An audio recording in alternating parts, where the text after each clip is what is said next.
I'm going to show you guys how to make the pinch pot critter that we talked about yesterday, and I made a couple of examples. And mess here, and so we're going to use recycled Vashon Buff clay.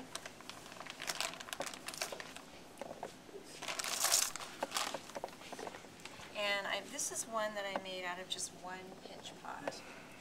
So if you wanted to make a little small one like that, you'd only need to do one, and I had to kind of close it up. I can show you how to do that.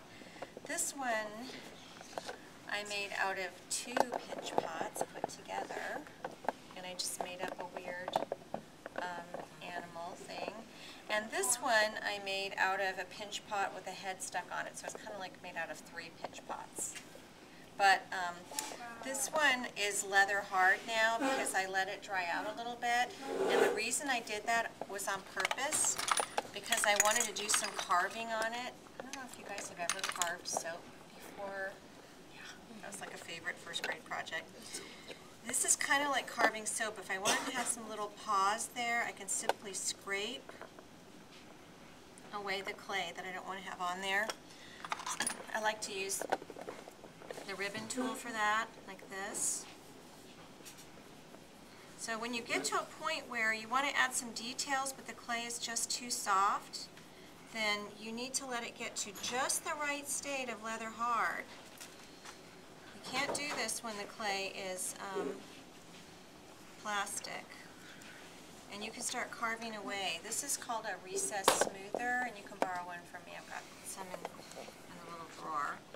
And so now I can go back in and I can make little paws and extra little details like that. I can go in and kind of define the cat face some more because I felt like I kept flattening the little cheeks. And I didn't want to do that. It was just too soft. But now that's leather hard, I can do all kinds of details. And then my favorite thing I can do is I can take a tool and I can scratch in some fur texture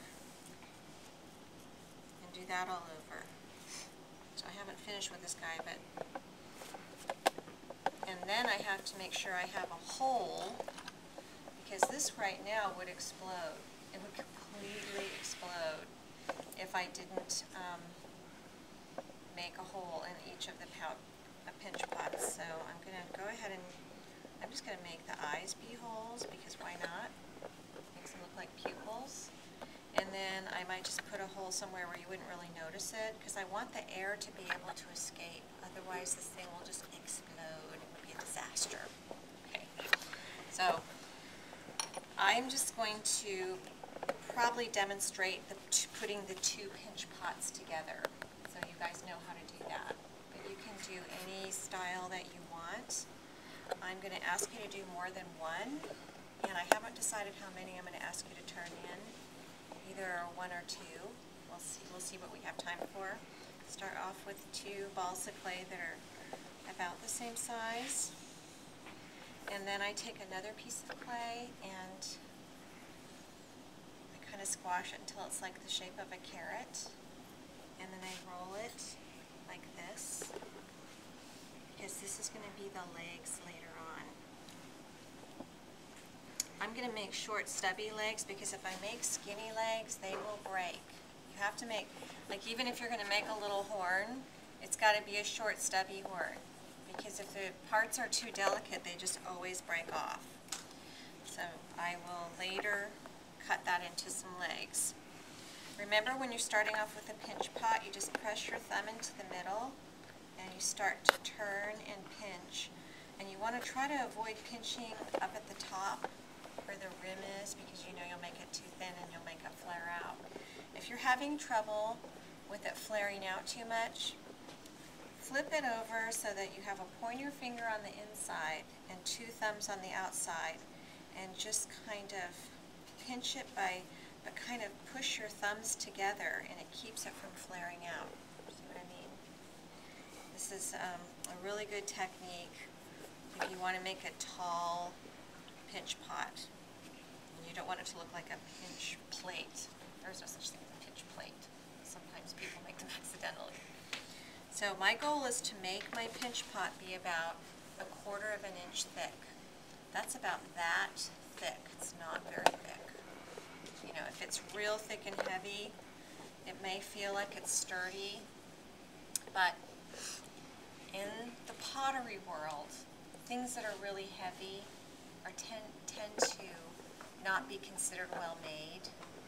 For example, if you have a mug and it weighs too much, that's not good craftsmanship. You want it to be light, you know, so you don't want to have things be too thick. Also, way less chance of it having an air pocket and exploding if it's not too thick. So, I aim for that. So, kind of feel the bottom. You want to make sure that it's not too thick on the bottom, and then take the opportunity to kind of drag your thumb across it to smooth it out, because you're going to put a texture in it. You don't want it to have a lumpy texture from when you're forming the pinch pot. You want it to be really smooth. So there's one half right there. Now I'm going to make the other one.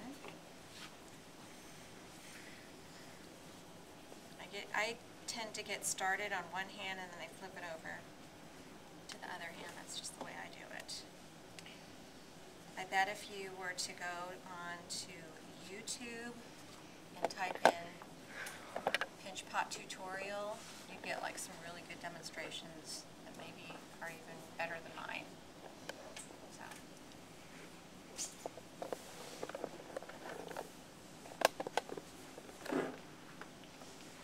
Hey Bryn, did you find those handouts that I printed out?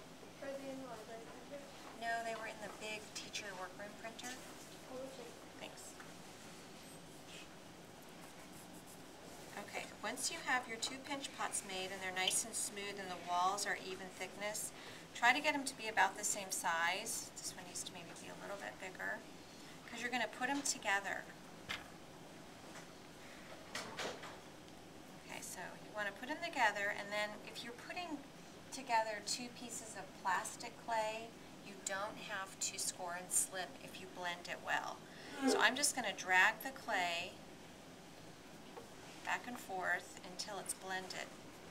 If this clay were leather hard, I would have to score and slip, or otherwise they just would not stay together. But I'm just going to try to blend carefully without caving it in. To be pretty gentle.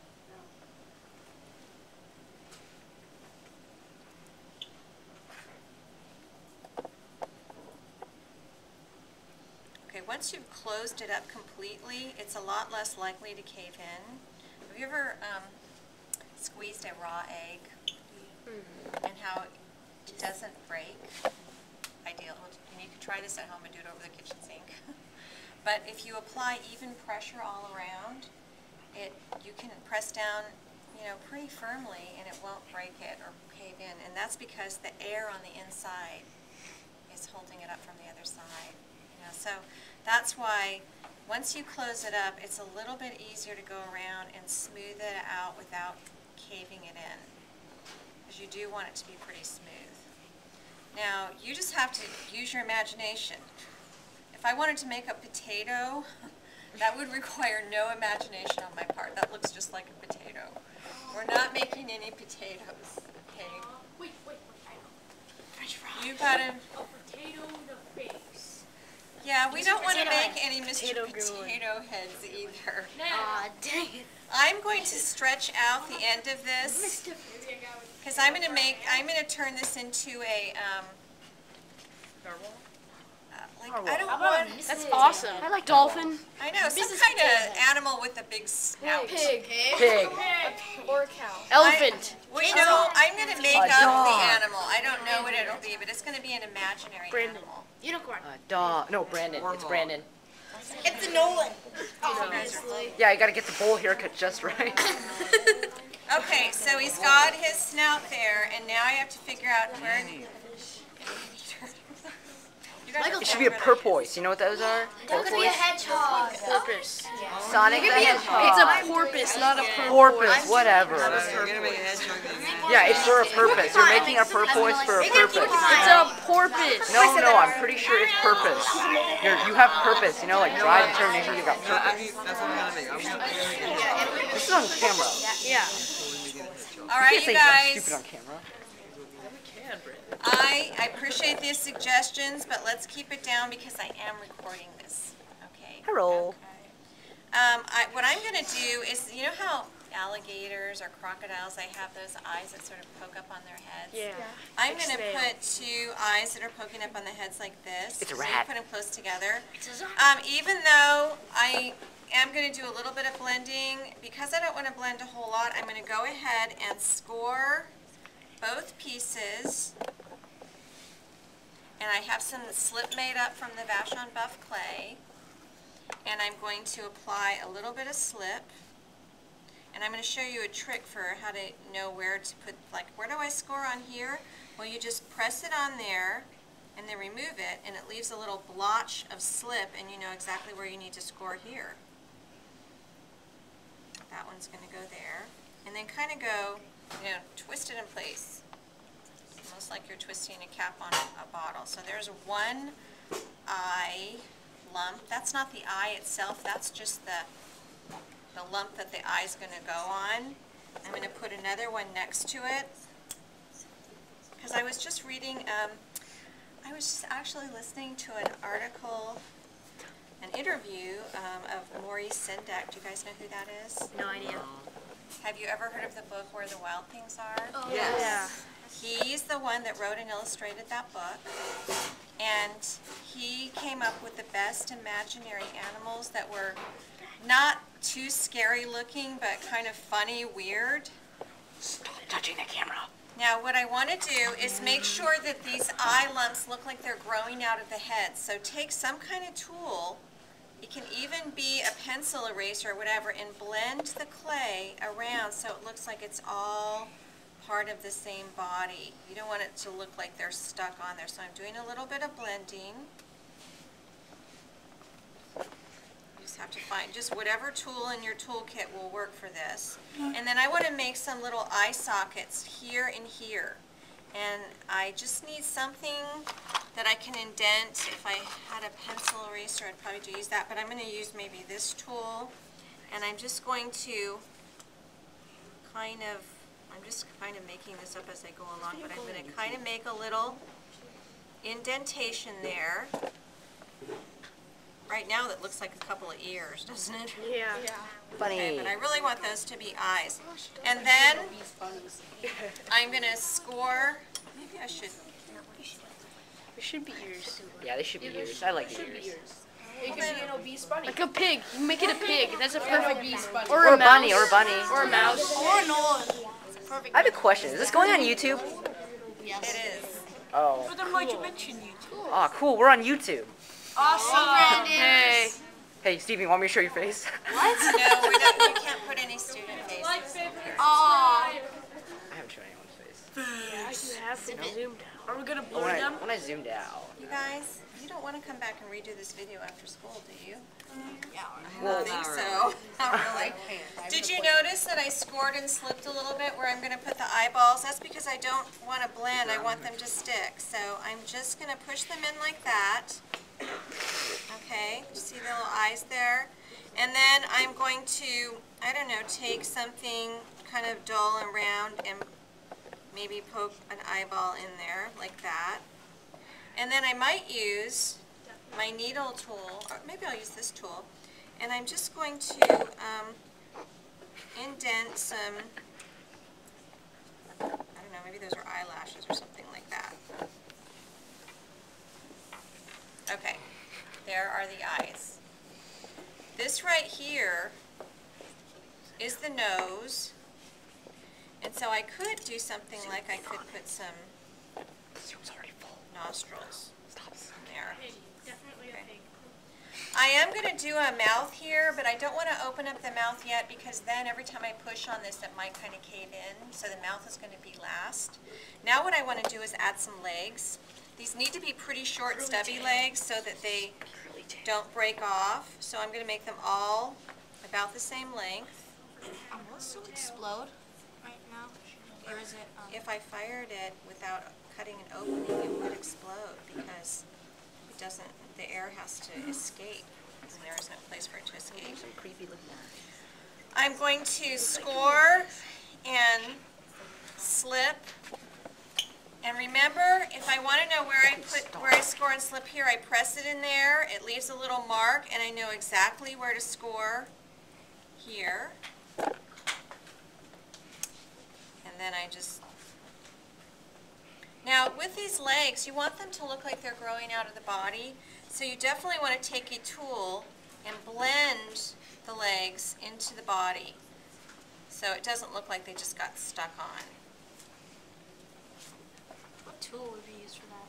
I would probably use the end of your wood trimming tool, or a pencil eraser works really well too. You should make like Although it does little kind of mess up triangles your on pencil it eraser. too. Like they have hooves. Yeah. What if you wanted it to look like they're just stuck on? Then you wouldn't blend it like that. I just like it to look like they're part of the body, so I like to blend them. If it was part of your idea, like it was going to be funny looking because they were stuck on, you wouldn't have to blend them. There's one. I'm going to put another one over here. So I'm going to score. I just like to dip my scoring tool into the slip and kind of do the scoring and slipping all at the same time. I think that one will go like right here.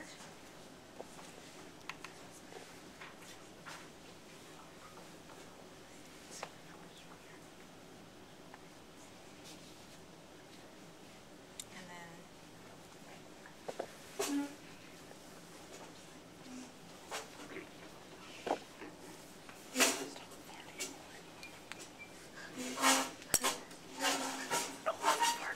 smooth that out. Make sure that it's actually going to stand on those legs. And then I'm going to do my last two at the same time because it's a little bit faster. There,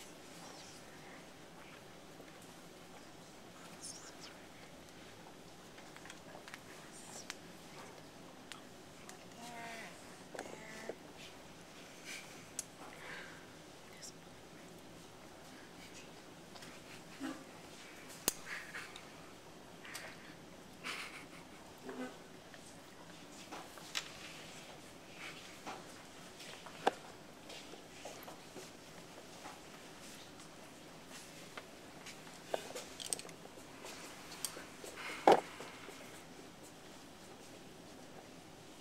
I think blending them like this also makes them stay on a little better because sadly a lot of times the legs fall off when it's drying because they're not really on there very well. Okay, once you've got the legs on there, set it down and make sure it's going to stand up. So you might have to do a little bit of reshaping while it's standing on the ground, and then you might think, okay, what else needs to go on here? I kind of think it would be cute to have some wings. So it's a flying animal or whatever. I have to make up a name for this guy. Now, if you're going to do wings, do them at the same time so they look the same. Don't do one wing and put it on and then do the other one, and then you'll never get them to match. So you got to kind of make them look like they sort of match. And then they should kind of be attached to the body. Otherwise, they will look, they'll look cool, but then they'll break off. Dumbo. So they have to be kind of close to the body. There's one. It's Spider Pig. Yeah. I'm planning on doing Spider that. Pig. Spider Pig. Even potatoes. Again, you want the wings to look like they're growing out of the... This tool I'm using right here is actually a, I think it's a grapefruit peeler. Whoa. Grapefruit peeler. Get a molding So you never know what you're going to use as a tool. You might have stuff in the kitchen. So make the wings or whatever you're doing, don't make them stick out too far. Like I like to attach them a lot to the body so they're not going to break off easily. And then I'm going to put a texture on them. And so there are the little wings. And then I want to do something to put texture in the clay, so you can just figure out what I used for these guys right here. I just took a tool like the wood trimming tool and I just indented those little triangles to give it like scales. But on this one I'm going to use a broken dryer ball and I'm going to just make it kind of a polka dotted texture. That looks pretty Got the weird. measles. It's got the measles and it's no things. Spider monkey. It kind of looks like more of like a really like brushed up Actually, elephant. kind of does look like it has the measles. Well, we haven't given its mouth yet. I think it's time to do the mouth. So I'm going to, this is going to serve as sort of a, Smiley face. an opening for the air too.